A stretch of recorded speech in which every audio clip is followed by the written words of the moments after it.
Lee, you've had the 2 weeks off, the 6 training sessions. I'm kind of guessing that you didn't plan or train for a performance like that this evening. No, obviously not. There was certainly no indication in what we trained like that we were going to start the game like that. So really frustrating, and a recurring theme obviously this year that we just really struggle, especially at the start of games where we just haven't prepared right, turned up right, not in the right frame of mind, and yeah, that's it's a challenge for us. But me and Brian we're up for the challenge, and we'll see what we need to do to make sure, or try our best to make sure that doesn't happen again for the rest of the season, because we've left not much wiggle room in what we can do going forward now. That performance not acceptable. Clearly not. I mean, I think similar to last Monday night game against Widnes, I think some people have turned up thinking the game's going to be different to what I knew it were going to be and what others thought it were going to be. And once you've got a few individuals in your team that turn up like that, it's really hard to turn around. I thought we tried second half. We were down to 12. We've outscored them 2 tries to 1. We should have, I don't know if we have, or we should have scored 2 or 3 more. So actually we could have won that game. But us as coaches will look at the start of the game. That isn't good enough. We won't look at the ref, we won't look at anything else, and we'll just look at our preparation, what we need to do. The patches of decent stuff we did put together, which weren't many. But yeah, we just didn't turn up and start well enough, and if we had done, I'm sure we'd have won that game. That focus is obviously going to focus on the discipline issues. I had it at 17 penalties, conceded 4 of them for dissent. How frustrating is that when it must feel really self-inflicted that you've given Barrow 17 extra possessions on the back of all this. And obviously they've kicked a lot of goals from that, which is essentially won the game as well, and took a lot of time off the game as well. If we're being honest, every 2 points they took a good few minutes off the game. Yeah, it's all our own doing. We've had a habit this year of not starting well, and then just making error after error, or I don't know if it's trying to make up for it, or just not having the composure to just do the right thing, following a mistake, and we just seem to back it up, and it's an endless cycle of struggling to get out of it. Listen, it's a challenge, but like I say, myself and Brian have always looked at this short term, and we are looking at a short term for now. We're confident in what we are doing overall, and the recommendations we're put into the club that it'll be in a much better position next year for when Eamon begins.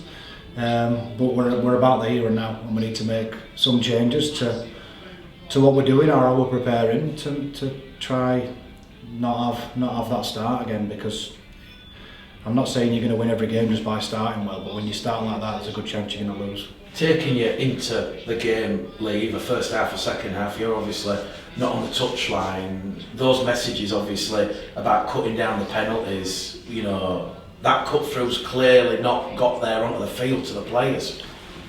Yeah, it's not as simple as that. That message is going on. We can't get past the message of don't drop the ball and don't give penalties away.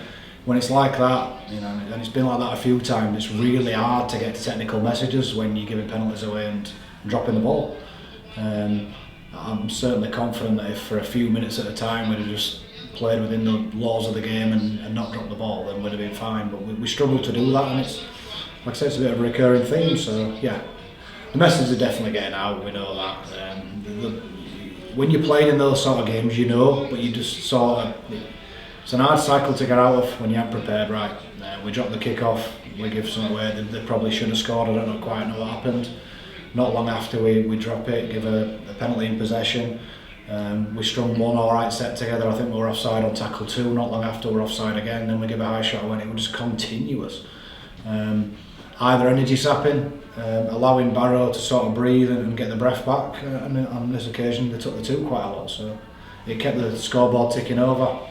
Before you know it, you're needing 2 scores and you're down to 12 men. But listen, I thought we spoke about this at half time, and while it was marginally better, there's still plenty of room for improvement. But we could have won the game. That's as daft as it is. Without being brilliant, we still could have won that game down to 12 men just by keeping hold of the ball and not giving penalties away. Your thoughts on the George Tafu red card for biting? It's a strange one. I mean, Normally when you get an accusation like that, it goes on report and we just crack on and then let the disciplinary deal with it.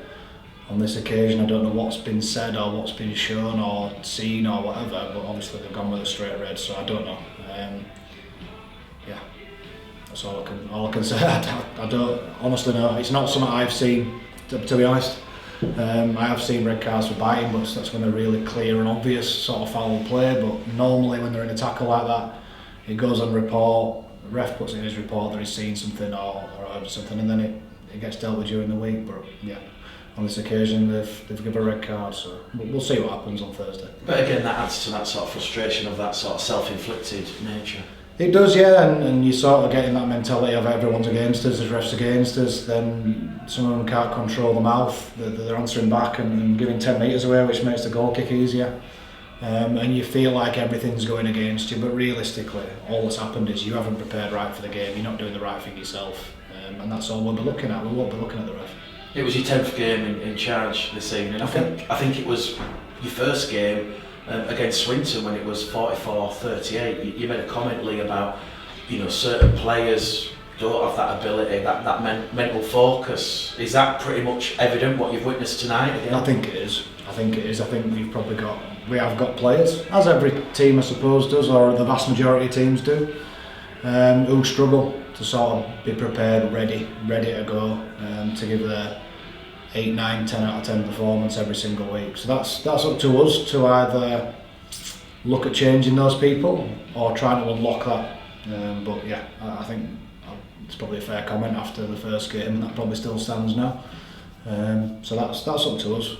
But again, I'll probably out back when you look at some of the other teams around where we are. They're very similar. You see other teams that you look at the score and something's happened, it's been a close game or whatever, and you can see from watching video what some teams have turned up with the intention to do sometimes. I watched Featherstone a couple of weeks back, go to Whitehaven, they turned up properly prepared right and put a good score on Whitehaven without being too flashy. But then I also watched them against Barrow, and I could see what they turned up to do in that game, and it didn't quite happen. So you've got to be on it. We're not on a zone bin like this. We're still in an alright position. A couple of times now we've had a real chance to put a good few point distance in between us and sort of 7th to cement that 6th spot. We haven't been able to do it, so we haven't left ourselves much room. But the season's not decided tonight. We've got some stuff to concentrate on ourselves, because at the end of the day it's a short-term thing, and we want to dig at this playoffs. We want to try and get in them first, and we want to dig at them. But on that showing and a couple of others, we're nowhere near. Second half, Lee, did you think you had a chance late on? Absolutely. I mean, we've got quality in the team, so you always think if you can just keep hold of the ball, not give penalties away, then there are enough points in this team, as we've shown. A couple of patches we did it for. I mean, I don't know if we dropped it over the line 3 times, forward pass on another. We could have won it by a couple of scores, couldn't we? So we could be sat here saying poor start, but we've turned it round, but we're not, and we've all got ourselves to blame. How close was Billy Jowett to feature in this evening? Obviously Tom Holmes back from injury. Yeah, obviously we had decisions on a couple of people. Late-ish withdrawal back end of the week meant we had to have a reshuffle that with Joe coming back in but doing it at back row. Seguiaro unavailable with his hamstring, so then that left us with a decision to make around there. Tom Holmes coming in, so yeah, there were a bit to decide on. But I don't think the team selection led to the performance and the result. I thought that team was certainly more than capable of winning, and we could have done that second half. And credit's due to Barrow. Like Absolutely. you said, Lee, they come here to frustrate, and I think I said this during the game in commentary, people of a certain age will remember Tony Curry's London going to Wigan in 1996 and doing something similar, penalties, taking all available points, running down the clock, frustrating. It's nothing new, and I'd be doing the same if I were bringing an away team here. Down on bodies and whatnot, you've travelled here on a Monday night, and if we're going to gift them the 2 points, then take them, because it could be a tight game, and that's what it turned out to be. So their plan worked an absolute treat tonight. It was just unfortunate we fell for it all. What were the positives to take? I thought there was a reaction at half time. We have a bit of a tendency to get flustered and not be able to get out of the hole, but I thought even though the second half started with a 6 again and a drop out and we had to do it a bit tough defending 3 minutes, I thought they did. There were a lot of effort, I thought, in the second half. We've played, I don't know what, 50, 60 minutes with 12 men. We've ended up outscoring. We've ended up looking like the stronger team, you know, as the game wore on. And if there was going to be a team score again, it was going to be us. So there is some character there, but we've got to sort these starts out, or else we won't make the 6. And if we do, we won't do anything when we get there. Short turnaround now to Batley. Is that a good thing after what's happened tonight? Well, the long turnaround didn't do us any good, did it? So the short turnaround might do. It's a different challenge. We're going now, we're underdogs going to Batley. They've been really consistent all the way through. And it's away at their place, and they've already beaten us at home. So, yeah, we're going there as underdogs, and we'll have a different mindset come Sunday, I'm sure of that. Is it too early to say if some of those players who missed out through injury this evening, like James Aguirre, whether or not they'll potentially be back for Sunday's game? Hopefully we've got some bodies to choose from. But yeah, we haven't got a massive squad at the moment, so it'll be what we've got. And I'm still confident in this team and the players we've got, as I'm sure the supporters are, that if we get it right and just can sort that last 5% of mentality out, then we can really do something. Transfer deadline Friday, Lee. You expect any new faces? I'm not sure. We're going to try. We're really going to try as hardest. I'm not saying you should be there in car park at Tom waiting for men or wind the window down telling you we've got, but well, I'm hoping that we can get 1 or 2 in here. On sending off, Lee, how psychologically damaging was that going into half time? It always is when you go down to 12, because you feel like obviously you're a man down, you go out under pump. Sometimes when you're leading and it happens, you have a bit of a siege mentality because you've got something to cling on to. But when you're chasing a game and down to 12, it's a bit difficult. It certainly gives Barrow a leg up.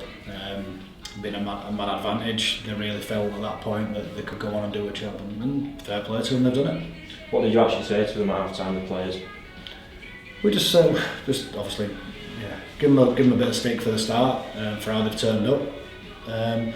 Whether some players turned up thinking that Barrow at home in a game where we need to do the simple stuff and basic stuff right first, I'm not sure, but they certainly were made aware of that at half time, that to win this game and to have a chance you're going to have to do the basics well. And yeah, you've put yourself in a spot where down by 8 or whatever it was, down to 12 men, this would be a fair old victory if you pulled it off, and you know what, we'll work that far off in the end.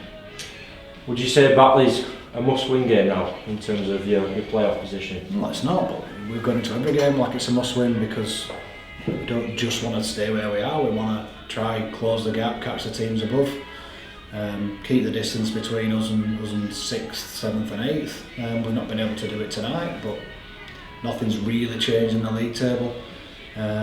We've been about building performances and the results would follow, and that's sort of been the thing we've been saying since we took over. And generally they have done. When we've played well for even half a game, we've generally done alright and won the game.